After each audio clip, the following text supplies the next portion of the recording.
let's talk about business plans and most notably, what are you going to use a business plan for? A business plan is a good document and a good process to go through to lay out your thinking about the business.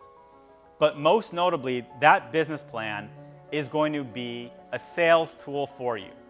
Most of us are going to use a business plan to raise money, to get partners, or to get people interested in our idea. And I know there's a lot of thoughts of like, well, what goes in the business plan? How should it be done? There are basically 10 key questions you have to answer in a business plan. And you want to do these as to the point, but thoroughly as possible. First off, what is the product or service? How many of you have been in the following situation? Somebody's talking to you about their idea for their business. They're showing you their business plan.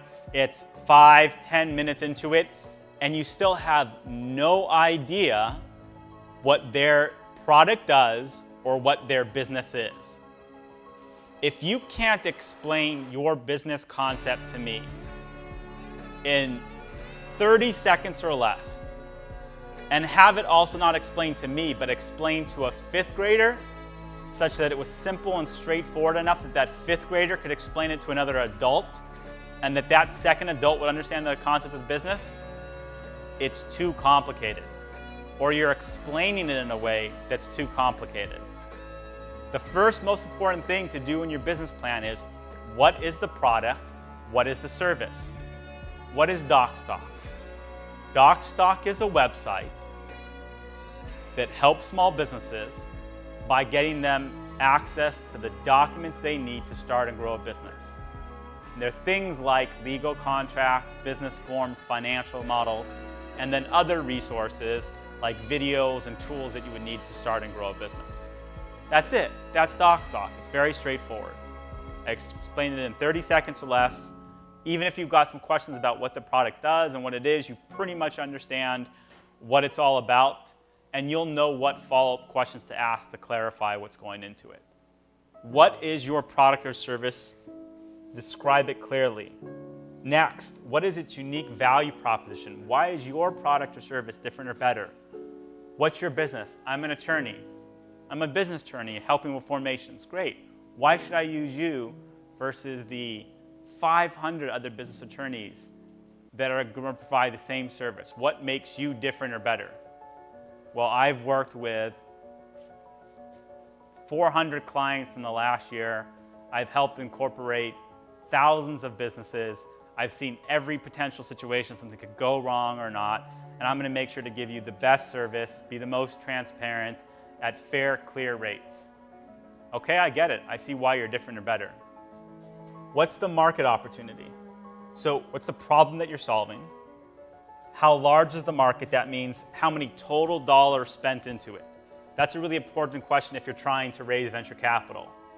One of the first things a venture capitalist will want to see, which again we'll get into what exactly the difference between venture capitalists and other type of investors, is how many total dollars are spent into this market.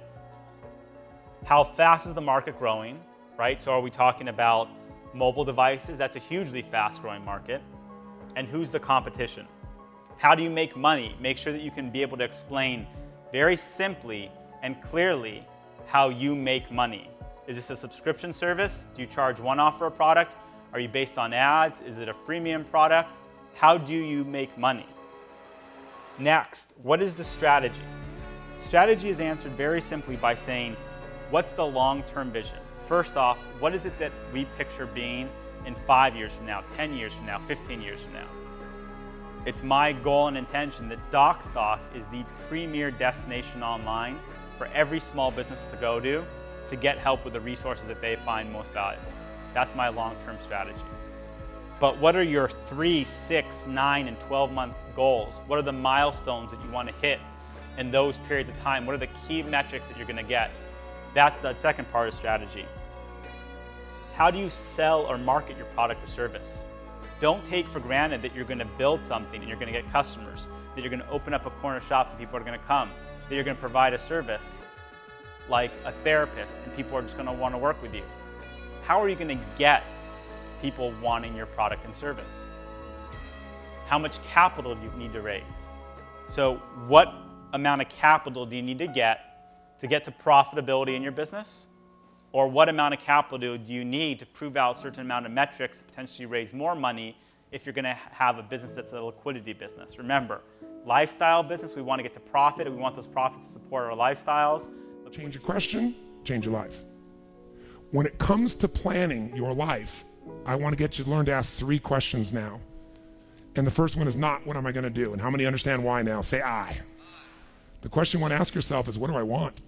What's my outcome? What's my result? The word RPM, the first one, is to get you focused on the target. The target is not the activity. The activity can change.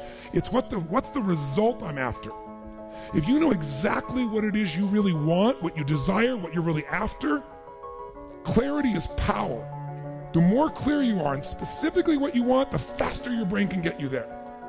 But if you're generally saying things like, what do I want? Well, I want more money. Fine, here's $1, get out of here. Did you achieve the outcome? Yeah, when you're that general, you think you're not getting your goal, you are. The way you language your goal, the way you think about it, you're receiving it. I want to feel a bit better. I want to lose some weight. Fine, you lost a pound, you're done. Because your brain's like a servo mechanism and a bomb and a missile. The old days, you shoot a missile and the target was going, and if you missed the trajectory, you missed it. Today, what happens when the missile's not on course? What happens? It locks on the heat signature, and what does it do? It moves and follows it. That's the way your brain is if it knows the outcome, if it knows the result. So RPM starts with, I got another result. This is a results planning system. The rapid planning method, you can think of it as a results planning system. I need to know the result I'm after before I ever ask myself what to do. That takes more time, but it's worth it. The system I'm calling the rapid planning method, by the time I show it to you, you're gonna go, this takes more time than just making my to-do list. It will win. When will it take more time? When? Initially. But once you get it in your nervous system, it'll take you less time because your brain will be thinking in outcomes and not activities. And when you think in terms of outcomes and not activities, pretty soon some of the activities on your list you don't even need to do to get the outcome. You find a better way to get the outcome quicker. Now, how do you do that? Yes, 3 questions. Question 1, what is my result? What is my outcome? What is it I really, truly want from this? If you're going back next week, and you say this next week, what are the most important outcomes for me to get this week in my business? And you just write those outcomes out, not your action items, the outcomes. If you do that, nothing else, you'll be ahead of the game. And if you just keep looking at those outcomes every day, how am I doing on that? Writing out your plan. For everything, we need a plan, right? But at the top is mission. If I would ask you right now, what's your mission statement for your life? What are you going to be doing with your life? What's your mission? Could you say it? If you and I sat down right here, we had a 5-minute conversation, and I said, tell me your mission in life. What do you want to do? I'm not looking for a same sentence that you've said a few thousand times, although for us, when I started my own insurance company, I had a very simple mission statement, bringing back the free enterprise system and hope to American families. I've said that phrase 15,000 times, 20,000 times. That was our mission statement, but I have my own as well. You yourself, obviously I have a BPW course, business planning workshop, where I get into a full day on this course. But you, for your mission statement, you'll notice Musk has a mission statement, personal, not Tesla, not Twitter, but Musk. Oprah Winfrey has a mission statement, not Harpo, but herself. Some of the people that do the biggest things in life, they have a mission statement. That mission produces emotion. It's not how to, it's why to. So again, the second building block is having the right business plan being written, and number 2, getting clear on what your mission is. It'll produce an emotion and energy that a logical business plan alone just won't. This is the challenge, and I'm not scared to say this. Business is war. There are competitors, winners, and losers. It's binary. You either make money or you lose it. You need to understand that as an entrepreneur. You have to embrace what that means to you and understand what it means to society. Your job is to make that business successful. It's to steal market share from your competitors. It's to salt the earth they used to walk on. It's to make sure you put them out of business and you achieve success. Then, and only then, after you have got all of those profits as being a successful business model, you give it back and you pay it forward. That is the model. That's how it works, and that's never going to change. Everyone has goals, but some seem to accomplish far more than others. That's because people who accomplish goals at a higher rate than the average person are those who use a systematic, proven method of goal setting and goal attainment. The answer is simple. You need an effective action plan. The first step in creating an action plan is deciding exactly what you want. Clarity is the most important single quality of goal setting and perhaps the most important single quality of success.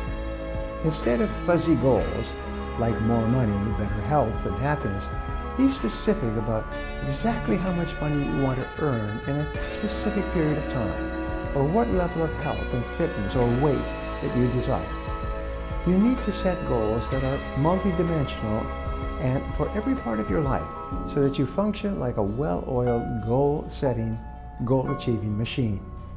You need goals for your health, your career, your finances, your relationships, your personal and professional development, and your community and spiritual growth.